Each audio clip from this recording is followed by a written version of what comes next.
Friend success એકેડમીમાં આપ સૌનું સ્વાગત છે। આજે આપણે સેવા પડતર પદ્ધતિ 2માં હોટલના જે દાખલા ગણતા હતા તેમાં દાખલા નંબર 6 વિશે માહિતી મેળવશું, જેમાં એક હોટલની નીચેની માહિતીના આધારે હોટલ માલિકે હોટલ રૂમ દીઠ કેટલું ચાર્જ વસૂલ કરવો જોઈએ તેની ગણતરી આપણને આપેલી છે। આ ચાર્જમાં તે વ્યાજ સિવાયની પડતર પર નફો, શેના ઉપર કીધું છે? વ્યાજ સિવાયની પડતર પર નફો મેળવવા માંગે છે।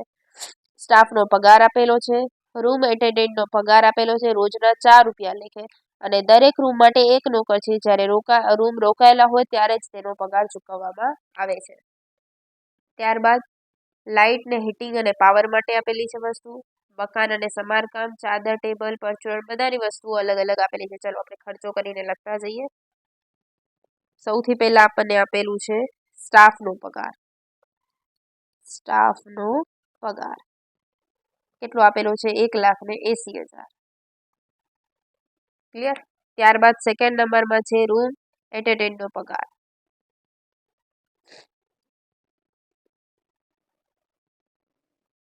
એના વિશે આપણને માહિતી મેળવવી પડશે, એમાં માહિતી મેળવશું। નોંધ નંબર 1 લખી નાખું છું। ચલો ત્યારબાદ લાઇટિંગ હીટિંગ, એના માટે બી આપણે ગણતરી કરવી પડશે। લાઇટ, હીટિંગ, પાવર, નોંધ 2। ચલો ત્યારબાદ મકાન અને સમારકામ 20,000 આપેલા છે। મકાન સમારકામ કેટલા આપેલા છે? 20,000। ચલો ત્યારબાદ ચાદર ટેબલ આપેલું છે, કેટલા આપેલા છે? 9600। ત્યારબાદ પરચુરણ આપેલા છે 13,200। ત્યારબાદ આંતરિક સુશોભન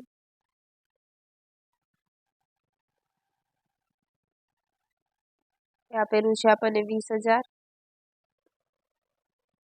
ત્યારબાદ મકાનની મૂળ કિંમત આપેલી છે ને એના ઉપર ઘસારો, એટલે કે મકાનનો ઘસારો, તો કે 4 લાખના 10%, એટલે કેટલા આવશે? 40,000। ત્યારબાદ અન્ય સાધનનો ઘસારો આપેલો છે। અન્ય સાધનનો ઘસારો કેટલો આપેલો છે? એમાં 10% લેખે ગણવાનું છે। 2 લાખ, એના કેટલા ટકા કાઢશું? 10%, એટલે કેટલા આવશે? 20,000। અને અન્ય સાધન થયેલા રોકાણ પર વ્યાજ પણ ગણવાનું છે। અન્ય સાધનના રોકાણ પર વ્યાજ પણ ગણવાનું છે આપણે। તો કેટલું આવશે અન્ય સાધનના રોકાણ પર વ્યાજ? તો એની રોકાણની કેટલી છે વેલ્યુ? આપણને 2 લાખ આપેલી છે। ચલો કરીએ 2 લાખ, અને પ્લસ વ્યાજ આના ઉપર બી નીકળશે એટલે 4 લાખ। મકાન અને અન્ય સાધન પર કીધા છે એટલે એના ગુણ્યા 5%, એટલે કે 2 લાખ પ્લસ 4 લાખ ગુણ્યા 5%, એટલે કેટલા આવશે? 30,000। ત્યારબાદ આપણને આપેલું છે હોટલ શોરૂમ છે જે ઉનાળાના 80% ભરેલા છે અને શિયાળામાં 30% ભરાયેલા છે। શિયાળો ઉનાળો દરેકની મુદત 6 માસની છે અને મહિનાના 30 દિવસ ધારીને આપણે કરવાનું છે। ચલો આપણે ગણતરી કરી નાખીએ। પહેલા અહીંયા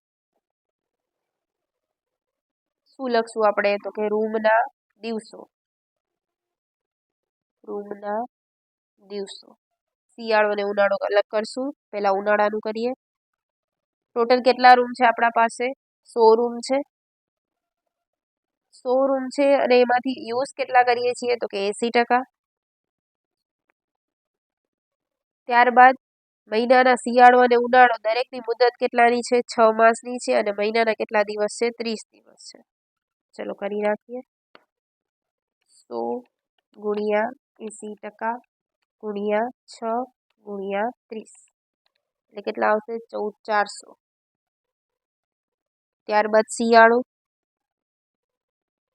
100 રૂમ છે અને એ કેટલા ટકા યુઝ થાય છે? 30%, એની બી મુદત 6 છે અને 30 દિવસ, તો 100 ગુણ્યા 30% ગુણ્યા 6 ગુણ્યા 30, એટલે કેટલા આવશે? 5400।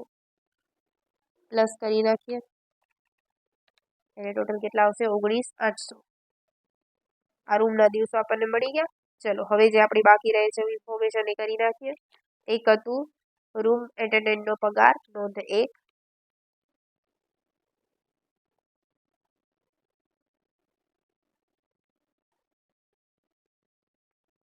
ચલો એમાં શું કીધું છે? દરરોજના 4 રૂપિયા લેખે. શિયાળો ઉનાળો એમાં પણ અલગ કરીએ. ઉનાળો 100 રૂમ હતા આપણા, એના 80% યુઝ થતો હતો, 6 મહિના હતા અને 30 દિવસ હતા, એ તો આવશે જ. એના ગુણ્યા થશે રોજના 4, એટલે એક દિવસના 4 રૂપિયા આપેલા છે.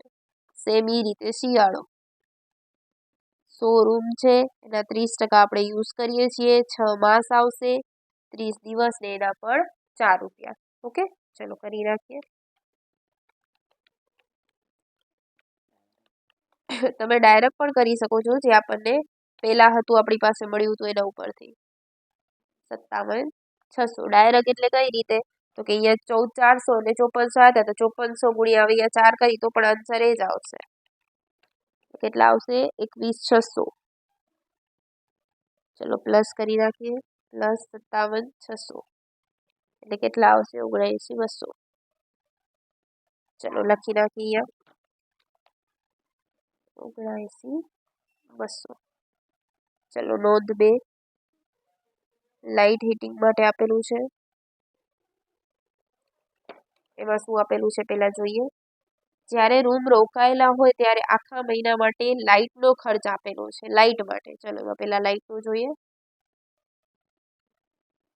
એમાં ઉનાળો આખા મહિનાનો આપેલો છે, એટલે 100 ગુણ્યા 80% ગુણ્યા 6 થશે. ગુણ્યા 30 દિવસ આપણે નહીં લખીએ. 30 દિવસ શું કામ નહીં લખીએ? કારણ કે આપણને મહિનાનો ખર્ચો આપેલો છે, એક દિવસનો ખર્ચ નથી આપેલો. જો એક દિવસનો ખર્ચ આપેલો હોય તો જ આપણે એ કરવાનું હોય. તો ગુણ્યા ડાયરેક્ટ એનો ખર્ચ ₹100 ડાયરેક્ટ જ થઈ જશે. તો 100 ગુણ્યા 80% ગુણ્યા 6 ગુણ્યા 100 એટલે કેટલા આવશે? 48,000. ત્યારબાદ શિયાળો 100 ગુણ્યા 30% ગુણ્યા 6 ગુણ્યા 100 ગુણ્યા 6 ગુણ્યા 100 એટલે કેટલા આવશે? 18,000. ટોટલ પ્લસ 48,000 એટલે કેટલા આવશે? 66,000. આ કોનું હતું? લાઇટ માટે. ચલો હવે કોનું આપણે જોઈશું? પાવર માટે. પાવરનો ઉપયોગ ફક્ત શિયાળામાં થાય છે. ઓકે, ચલો ફક્ત શેમાં થાય છે? શિયાળા માટે. રૂમ રોકાયેલા હોય ત્યારે તેનો ખર્ચ રૂમ દીઠ ₹40 છે. કેટલા કીધા છે? ₹40 છે. ચલો કરી નાખીએ તો એનામાં 100 આપણા રૂમ છે, 30% આપણે યુઝ કરીએ છીએ, ગુણ્યા 6 માસ ને ગુણ્યા ₹40. 100 ગુણ્યા 30% ગુણ્યા 6 ગુણ્યા 40 એટલે કેટલા આવશે? 7200. પ્લસ કરી નાખીએ એટલે કેટલા આવશે? 73,200. ચલો લખી નાખીએ 73,200. બધાનો કરી નાખીએ આપણે plus. 1,80,000 plus 79,200 plus 73,200 plus 20,000 plus 96,00 plus 13,200 plus 20,000 plus 40,000 plus 20,000 plus 30,000 total કેટલા આવશે? 4,85,200. શું આવશે? 4,85,200. હવે આપણને શું કીધું છે? નફો પ્લસ નફો.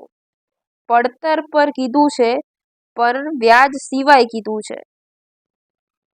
મતલબ વ્યાજ આપણે ઇન્ક્લુડેડ કરવાનું નથી, વ્યાજ સિવાય આપણે નફો કાઢવાનો છે. તો વ્યાજ આપણું કેટલું હતું? તો કે 30,000 હતું, માઇનસ કરી નાખીએ 30,000 એટલે કેટલા આવે? 4,55,200. આના ઉપર આપણે વ્યાજ કાઢશું. કેટલા ટકા આપેલું છે? 25%. તો ગુણ્યા 25% એટલે કેટલો આવશે આપણો નફો? 1,13,800. પ્લસ કરી નાખીએ પ્લસ 4,85,200 એટલે કેટલા આવશે? 5,99,000. કેટલા આવશે? 5,99,000. હવે દિવસનું ભાડું કેટલું આવશે? ભાગ્યા દિવસો. કેટલા આવ્યા હતા આપણા? 19,800. ચલો ભાગાકાર કરી નાખીએ. ભાગ્યા 19,800 એટલે કેટલા આવશે? 30.25 રૂપિયા. કેટલા આવશે? 30. આ દિવસનું ભાડું તમને મળશે. ક્લિયર? આખો દાખલો તમે જોઈ શકો છો. જ્યાં બી ડાઉટ લાગે ત્યાં કમેન્ટ કરી શકો છો. આના જેવો જ એક સિમિલર દાખલો દઉં છું. દાખલા નંબર છે આપણો 11. દાખલા નંબર 11 જેની તમે પ્રેક્ટિસ કરી શકો છો. Thank you friends.